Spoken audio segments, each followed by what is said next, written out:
tarde. Boa tarde a todos. Esse é um momento muito especial que a PPA reservou para a gente poder estar falando do propósito. Significa o quê? O autocuidado. Cada um de nós devemos ter, nós mulheres e os homens com as suas mães, filhos, amigos, de uma forma geral. Então, nesse momento que a gente está dedicando esse espaço para falar do autocuidado, eu convido o doutor Chosney Castro para falar com todos nós. Seja bem-vindo. Olá, boa tarde. Vou falar um pouco mais alto por conta da captação, então talvez às vezes fique um pouco incômodo, mas é só para ficar audível para todo mundo que não só está presencial, mas como está lá no online. Gostaria de agradecer a presença de cada um. É, eu não conhecia a CTA, teve um convite da Cláudia, e desde o primeiro momento que eu pisei aqui, fui super bem recebido, recepcionado, todo mundo, um clima bom, né, amistoso, um lugar que transparece ser bom de trabalhar, todo mundo integrado, isso é muito bom. E o visitante chega e já consegue perceber isso, né? A cara das pessoas e no clima do ambiente. Então, isso é muito bom. Estou me sentindo em casa para essa palestra, literalmente, e estou bastante feliz com o convite, com toda essa iniciativa da CTA, até porque é bastante importante, é de muita relevância. A gente vai ver agora, durante a palestra, como começou, como surgiu, e o impacto que a gente tem na vida das pessoas, de uma forma geral. Obviamente que mais mulheres, mas impacta todo mundo, né?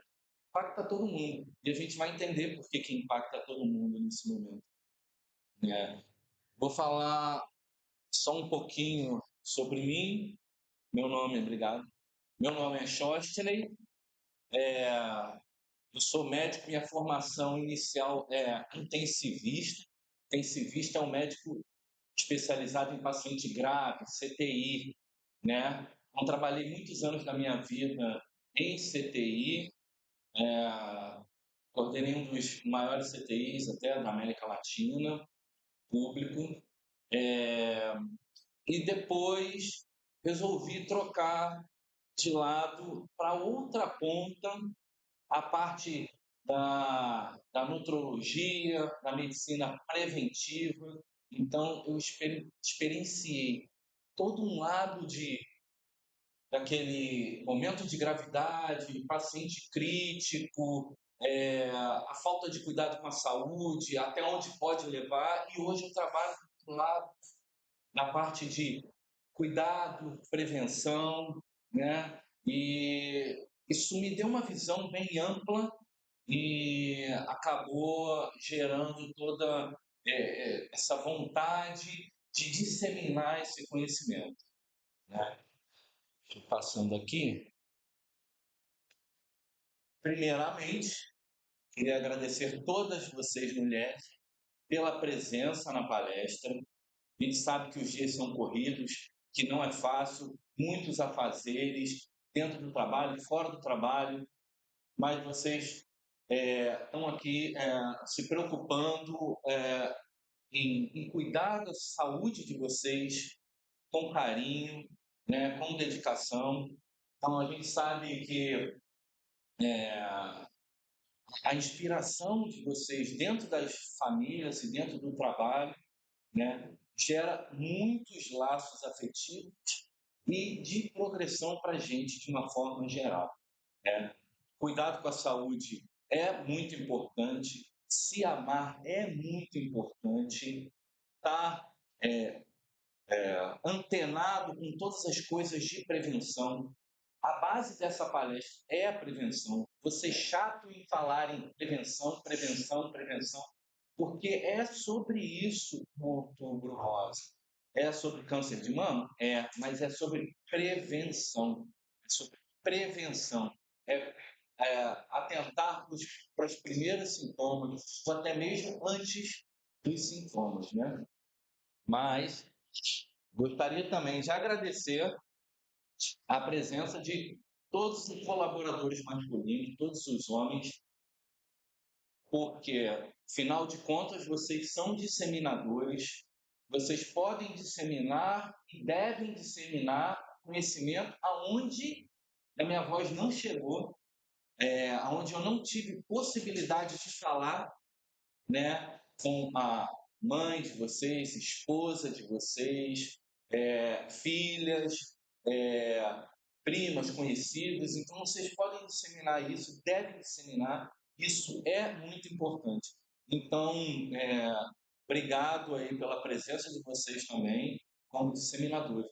Mais do que disseminadores, a gente vai ver um pouco mais para frente, muita gente não sabe, mas homem pode ter câncer de mama. Então, a prevenção serve também para o homem. Então, obrigado pela presença de vocês.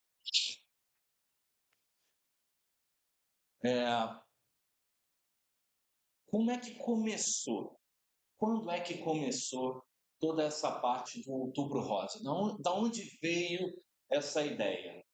Né? Essa ideia começou nos Estados Unidos, né, na década de 1990, e aí, a partir daí, começou uma disseminação, uma propagação. Eles começaram a investir em prevenção e fizeram movimentos mesmo para disseminar informação, porque começaram a perceber que, se não chegasse informação para as pessoas se cuidarem nos primeiros momentos, a gente ia perder muitas vidas que poderiam ser salvas. Então, isso foi uma das coisas mais importantes. O governo americano campou e as sociedades organizadas, civis, de caráter não governamental, também encamparam. E aí escolheram um mês, escolheram a cor rosa por estar mais ligado, somente naquela época, mais ligado às mulheres, e começou toda essa disseminação. A fita rosa, o laço, quebrou barreiras. Hoje em dia, as pessoas veem esse laço, identificam, e aí ele começou a servir para diversas outras cores, para alertar sobre outros movimentos também de prevenção. Né? Vocês também tiveram palestra no mês passado, né? Setembro Amarelo. Então, vocês hoje em dia têm as fitas, mês que vem o Novembro Azul, aí, mas todas partiram do rosa. Todos partiram do Outubro Rosa e veio essa disseminação em busca do autocuidado. Por que da importância da gente estar aqui à tarde conversando sobre isso? Com tantas coisas que a gente poderia estar fazendo e deveria estar fazendo, por que nós estamos aqui conversando sobre isso? Nós estamos aqui conversando sobre isso porque o câncer de mama é o câncer que mais mata no Brasil e em vários países do mundo. É o que mais mata nos Estados Unidos, é o que mais mata no Brasil, é o que mais mata na Europa, né? Então, só por isso já é um grande impacto. Uma a cada 8 mulheres, em algum momento da vida, vai desenvolver câncer de mama. Quantas mulheres vocês conhecem? Não dá nem para contar. Uma a cada 8, matematicamente, alguém perto de você vai desenvolver essa doença. Então, assim, eu não estou falando de uma coisa hipotética, eu não estou falando de uma coisa que, olha, fica ligado que isso pode acontecer. Não, vai acontecer. Agora, é importante que perceba que, se nós diagnosticarmos logo no início, as chances de cura chegam a 95%. Em cada 100 mulheres, 95 vão ter cura. Então, isso A mortalidade da década de 90, ou um pouquinho para trás, antes de começar o movimento, ali na década de 80, se a gente puxar esse movimento da década de 80, você vê a mortalidade por câncer de mama naquela época e para hoje, mudou muito. Ah, mas aí você pode falar, ah, mas a tecnologia ajuda. Sim, ajuda. A gente não pode abrir mão disso. Óbvio que os exames estão mais disseminados. Hoje a gente pode falar para o Brasil inteiro, e não só presencial, e não só para a plateia de 30, 50 pessoas. A gente pode falar para o mundo. Então, a tecnologia tem ajudado, mas o que faz a diferença é prevenção. Você pode ver aqui no rodapé de todos os slides, faço menção à prevenção. Chega a ser chato, mas é a prevenção que faz esse número chegar a 95%. Porque se a gente diagnostica nos momentos finais do câncer, a gente perde tempo e esse número, a gente conseguir salvar, ele baixa de uma forma assustadora. Então, essa é a função do Outubro Rosa, a prevenção, a gente chegar nos primeiros momentos, ou até mesmo evitar. Mas dá para evitar? Sim, dá para evitar. Dá para a gente reduzir muito o número das pessoas que vão vir a desenvolver câncer de mama. A gente vai chegar nesse momento da palestra, a gente vai ver que com coisas simples a gente consegue promover a vida, né? E reduzir. Agora, quem a gente não consegue impedir, que é impossível a gente acabar, extirpar tudo, câncer, mas as pessoas que vierem a desenvolver, a gente pode ter 95% de chance de cura. Como eu disse antes, 1% dos casos de câncer de mama são em homens. 99% são mulheres. Então, a quantidade de câncer de mama em homens é bem menor, é raro. Porém, ele é mais agressivo. Então, os homens têm que ficar atentos para isso, né? Por que a expressão disso é muito menor no homem? Porque o câncer de mama precisa de glândula mamária para se desenvolver. E os homens têm bem menos glândulas mamárias que as mulheres, mas têm glândulas mamárias. E isso aumenta bastante nos homens que têm ginecomastia. O que é ginecomastia? Aquelas mamas que o pessoal chama de peitinho mesmo, né? Quando começa a desenvolver, a chance aumenta. Então, a gente vai ver toda a forma de prevenção em relação a isso.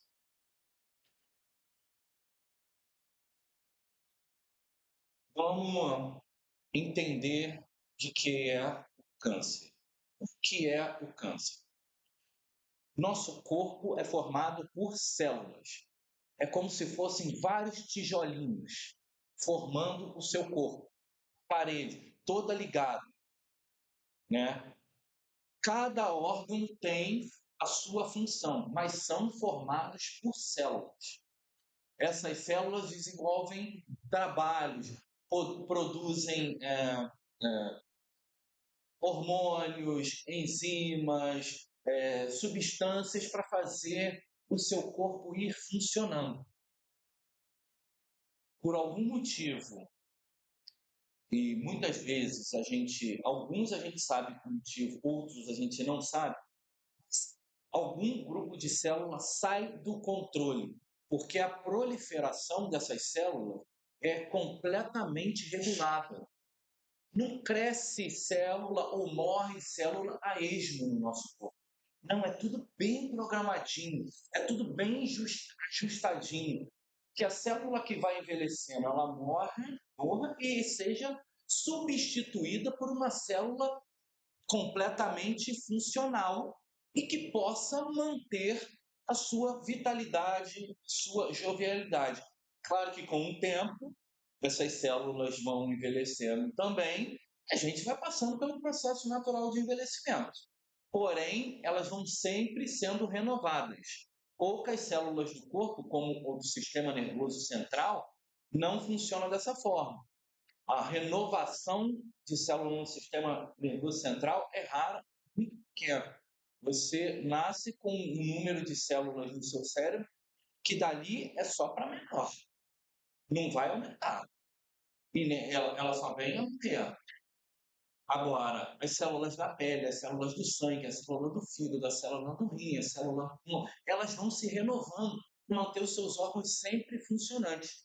Agora, em algum momento, uma delas saiu do controle. E quando ela sai do controle, ela não só deixa de seguir aquele processo de crescimento e cria um processo dela mesma, e um processo de devastador de tomar conta. Então, ela vai se reproduzindo com características diferentes do tecido de onde ela veio. Ela forma um outro tecido que tenta, entre aspas, assumir o poder. Esmagando as células em volta, por isso muitas vezes causa dor,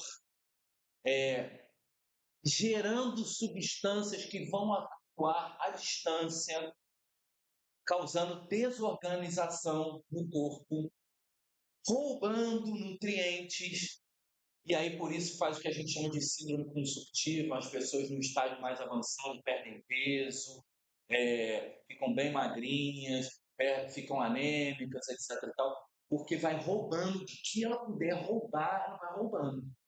Então, o que é o câncer de mama? É essa dinâmica que eu acabei de passar dentro das glândulas mamárias. Tem as glândulas mamárias, que tem a função de produção de hormônio, de produção de leite, quando a mulher acaba de ter bebê. E aí ela sai desse processo e se desenvolve. Um adendo aqui importante, nem todo caroço é um câncer.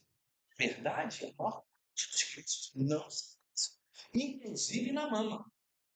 Normalmente a gente vê mulheres jovens que descobrem um caroço na mama e entram em desespero total. Às vezes, não, principalmente mulher jovem. Porém, a gente vai deixar isso passar. Se tem uma alteração, se surgiu algum caroço, se surgiu alguma lesão diferente, a gente vai falar nisso também. Tem que ficar de olho, tem que procurar o profissional, vai no seu ginecologista, vai no mastologista, porque tem que ser visto. Porém, a maior parte não é câncer.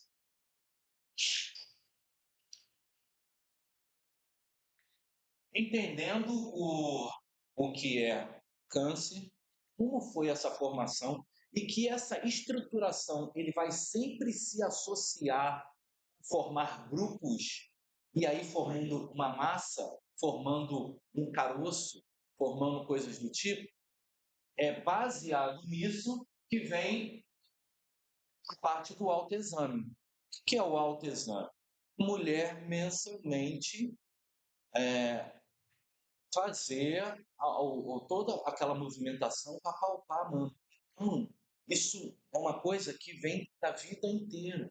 Então, você vai conhecendo o seu corpo e vai percebendo como são as coisas, como é a textura da pele, como é a textura do mamilo, como é a textura quando você toca na glândula, na parte de cima, na parte de baixo, e vai conhecendo isso ao longo da vida. Porque se alguma coisa mudar, por menor que seja a mudança, você percebe. Então, o conhecimento é sua maior arma. Agora, o importante antes nós focávamos muito no autoexame. Hoje, o autoexame, ele é importante? É. Porém, você consegue perceber alterações quando elas são palpáveis já.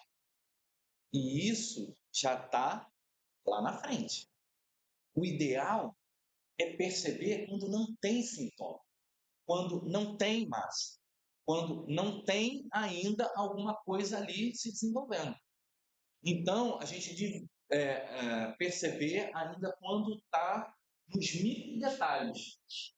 Então, por isso, consulta regular com o médico, por isso, exames de imagem.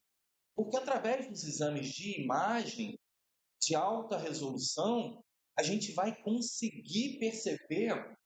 Eu separei um slide daqui a pouco para vocês entenderem o que eu estou falando, do que a gente vê,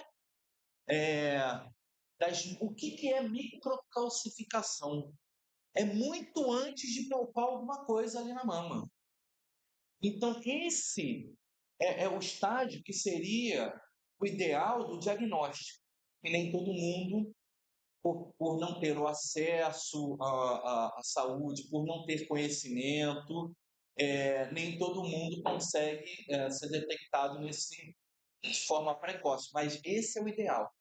A campanha, o Outubro Rosa, é para a gente conseguir diagnosticar ainda nesses momentos. Então, por que fazer a mamografia? Né? A mamografia é o principal exame para a gente diagnosticar de forma precoce o câncer de mama ou alguma alteração que precisa ser acompanhada. Existem outros exames, ressonância, ultrassom de mama. A ultrassom de mama é muito importante, principalmente em mulheres grávidas, que a densidade das mamas algumas vezes atrapalha a mamografia. Porém, a ultrassom de mama não substitui a mamografia.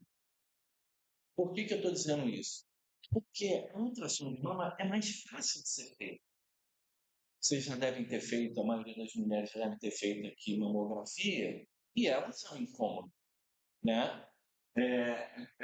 Como ela está fazendo aqui, em pé, na máquina, e para ter uma boa resolução, tem que apertar a mama entre as duas lâminas. Aperta bastante e gera desconforto. Por quê? Porque tem que estar muito próximo para a gente ter uma resolução alta. E quando está longe, a gente tem uma resolução mais baixa, é igual o raio-x de tórax, porque aquilo ali é uma radiografia, só que de alta resolução. Só que ela tem que estar próxima. Então, comprime muito a mama. Então, muitas mulheres têm uma sensibilidade maior, aí aquilo causa dor, incômodo, algumas até chegam a chorar, né? E aí começam a tentar evitar o exame e não dá para fazer só ultrassonografia? Não dá.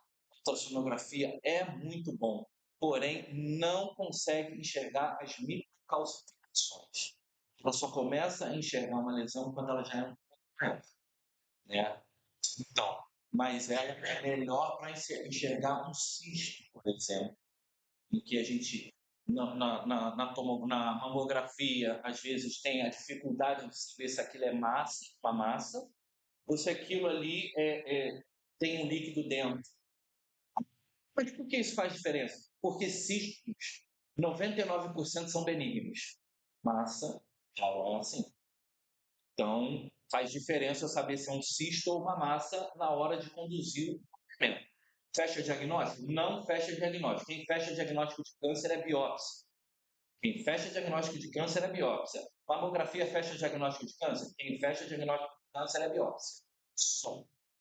Então o que a gente faz? Porque aí a gente enxerga a lesão, vê onde ela está e consegue fazer a biópsia guiada, que acerta lá no fundo, puxa só o que eu quero, que a gente chama de core biópsia, e aí é tipo uma pistola, olha lá na posição, ele vai lá e busca, e muitas vezes ele tira toda a lesão de uma vez só, não deixa nada de lesão lá, tira toda aquela lesão, e aí a gente faz o histopatológico, e aí sim vem o diagnóstico. Quem fecha é a biópsia histopatológica.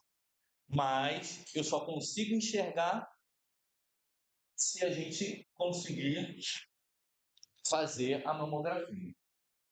Né? Aqui é essa parte que eu falei para vocês. Isso é um exame de mamografia. Aqui eu tenho a mama e um raio-x da mama da mulher. Aqui tem uma lesão que a gente chama de behind 4. O que é isso? É uma lesão fortemente sugestiva de câncer. Então, a gente tem o behind 1, que é normal, não tem alteração. O behind 2 tem uma alteração provavelmente benigna. O behind 3 tem uma alteração levemente suspeita. Behind 4, uma alteração fortemente suspeita. Behind 5, mesmo. Mas você acabou de falar que quem fecha diagnóstico é a biópsia? Sim, quem fecha diagnóstico é a biópsia. Mas tem momento que você olha ali a lesão e fala: aí é câncer. Então, behind 5 é câncer. Então, aqui eu tenho um behind 4. Para você ter uma ideia, a lesão está aqui. Aí eu vou pegar esse quadrinho aqui, ó, e vou ampliar muito, vou ampliar muito. Isso aqui é o que o radiologista vê. Isso aqui é o que eu vou ampliar para você ver. Você enxerga esses pontinhos aqui? Depois de ampliado, o que você vê são esses pontinhos. Essas são as microcalcificações. Um monte de microcalcificação junto, formatos diferentes. Umas espiculadas, outras arredondadas, mas todas ali juntinhas. Quando você olha aquilo ali, tá legal. Vou fazer a biópsia. E aí faz a biópsia. Só que isso aqui é uma lesão muito pequena. Isso é uma lesão muito pequena. E aí eu vou lá e consigo puxar tudo de uma vez. Eu vou pesquisar? Vou pesquisar. Eu sei se é câncer? Não sei. Pode não ser. Pode ter microcalcificações que não são câncer. Aí a gente fica acompanhando. Mas eu já vou de antemão e pego todas que eu puder. Puxo tudo fora, não deixo nada lá. Isso ajuda também no tratamento. Porque antigamente, se vocês olharem nos livros que falam sobre a história do câncer de mama, retirava toda a mama da mulher, retiravam até o braço. No início, década de 40 e coisa assim, retirava até o braço, porque era uma tentativa desesperada de não deixar aquela mulher morrer. Hoje em dia, com a lesão na microcalcificação, a gente consegue fazer uma cirurgia que preserva a mama da mulher. Ela sobrevive, faz. Aí tem que ver o tipo de câncer, o estadiamento, que é o grau que ele estava, para a gente saber se vai fazer quimioterapia, radioterapia, bracterapia, etc. E tal. Mas aí eu já consegui tirar aquela lesão dali, já me ajudou bastante.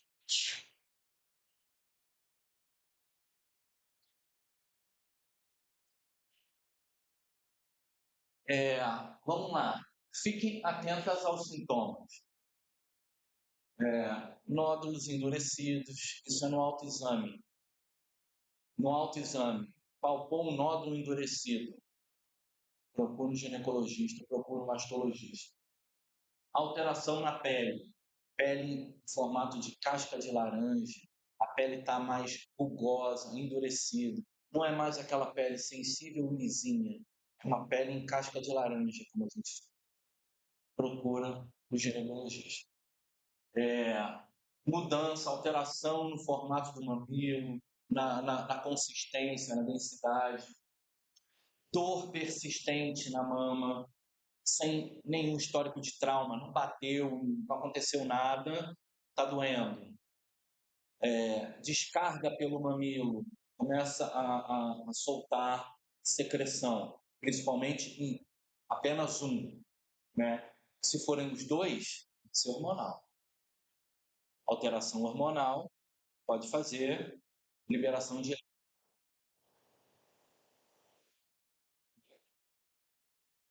Sim, sim, pode ter, pode ter. É bom saber. E aí, deixa eu passar para o próximo. Agora a gente chega naquela parte que eu falei de como eu posso entender e reduzir a chance de desenvolver um câncer, qualquer câncer, inclusive o de mama. Existem fatores que não podem ser modificados. As pessoas que nasceram com aquilo ali, infelizmente, têm uma chance aumentada. Mas existem os fatores que são modificáveis. É nesses que a gente vai atuar. Quais são os fatores que não são modificáveis? Genética. Às vezes a mulher ela tem parente de primeiro grau que já teve câncer. O que é parente de primeiro grau? A mãe, a filha, a irmã. Então, quem tem parente de primeiro grau com câncer de mama tem já que fazer previamente todo esse. A gente antecipa a época de fazer os exames. A gente já vai falar sobre isso. Idade. Conforme vai ficando mais velho, a chance aumenta, porque as células morrem com mais frequências e nascem com mais frequência. Isso dá mais chance para o erro. Então, o erro genético desenvolve. Histórico familiar, como nós já falamos, né? Histórico reprodutivo, menarca precoce. O que é menarca precoce? Menarca é a primeira menstruação. Mulher que menstruou muito cedo, lá com 9 anos, 10 anos, conta a chance. Menopausa tardia. Então, a menarca precoce, menopausa tardia. Agora, fatores que podem ser modificados. Esse é o que a gente tem de aonde a gente pode atuar. Obesidade. Obesidade aumenta muito várias doenças, inclusive o câncer. Então, principalmente quem tem fatores de risco, histórico familiar, tem que se ter claro. Sedentarismo, né? A falta de prática de exercício físico de forma regular. Tem que ter 2 horas e meia por semana, seriam 150 minutos por semana. Você pode dividir da forma como você quiser, mas tem que praticar exercício físico. Reduz muito a chance de câncer. Só o de mama? Não, todos. Tabagismo. Tabagismo. É comum a gente pensar no cigarro, fumaça entrando no pulmão e causar câncer de pulmão, né? Mas o cigarro, ele tem outras substâncias que se espalham pelo corpo e aquilo ali aumenta a chance de câncer até onde a fumaça propriamente não chegou. Você vê que 99% das pessoas que têm câncer de bexiga são tabagistas. É difícil você encontrar alguém com câncer de bexiga que não. Mas olha a relação. Massa não vai lá. Da mesma forma, todas essas substâncias nocivas e agressivas causam vários tipos de câncer, entre eles o de mama. Consumo abusivo do álcool e o uso hormonal de forma desregrada.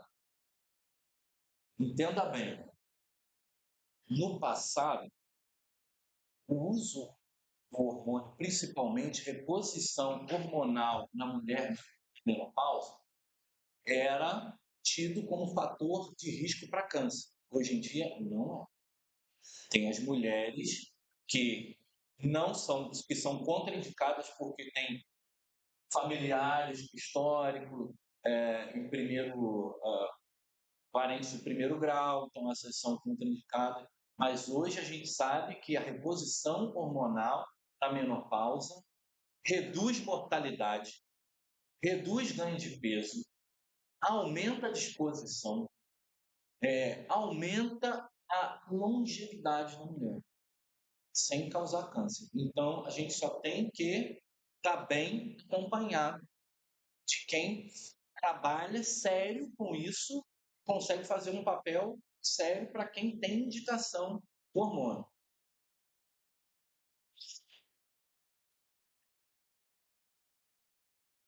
A prevenção começa no prato.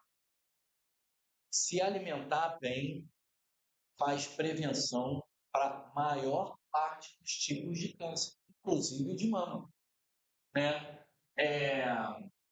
Alimentos que protegem, frutas vermelhas com alto poder antioxidante, vegetais verde escuro, brócolis, couve-flor, couve, espinafre, gorduras saudáveis, o azeite de oliva, azeite extra virgem, né? Grãos integrais. Dê preferência a comer o arroz integral, a comer fibras e nutrientes que estejam relacionados a esse tipo de alimento. Ômega 3, que tem muito nos peixes, e hoje em dia é uma reposição que está ganhando cada dia mais força pela prevenção de infarto, AVC, aumento de disposição e redução de câncer. O que a gente tem que evitar? Alimentos ultraprocessados, bacon, presunto, linguiça, todas essas coisas ultraprocessadas, lasanhas, micro-ondas, todas as... Você já viu na natureza uma coisa, você pega numa árvore, uma planta, para você comer algum vegetal ali, e você deixa ele ali 3 meses e depois você pode voltar e comer? Não. Mas a lasanha de micro-ondas do por quê? Porque ela tem um monte de substância que não deixa ela estragar. Só que essa substância faz mal. As coisas que vão mantendo aquilo dentro, porque ele tem que ter um tempo, porque senão como é que você vende aquilo? Se ela estraga, se você vende, ela estraga em 2 dias. Então o empresário tem que fazer aquilo durar. Fazer aquilo durar, a gente tem que fazer vários processos que fazem mal, né? Açúcares refinados gera excesso de inflamação, álcool também aumenta o risco e gera inflamação e outras coisas do tipo.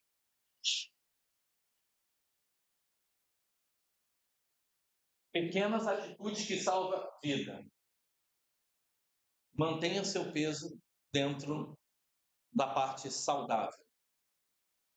Evite ganhar peso ao longo do tempo. Evitar álcool, uso abusivo de álcool e cigarro completamente. Cigarro não existe quantidade segura no cigarro. Qualquer trago já faz mal. Pratique atividade física, principalmente faça os exames de rotina. Procure seu médico de forma rotineira.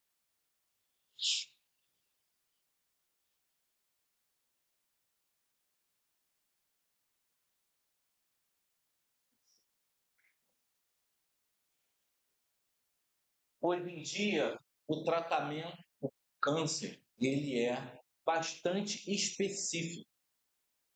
É provável que você pegue 3 mulheres que tiveram câncer de mama e os tratamentos de uma tenha sido completamente diferente da outra.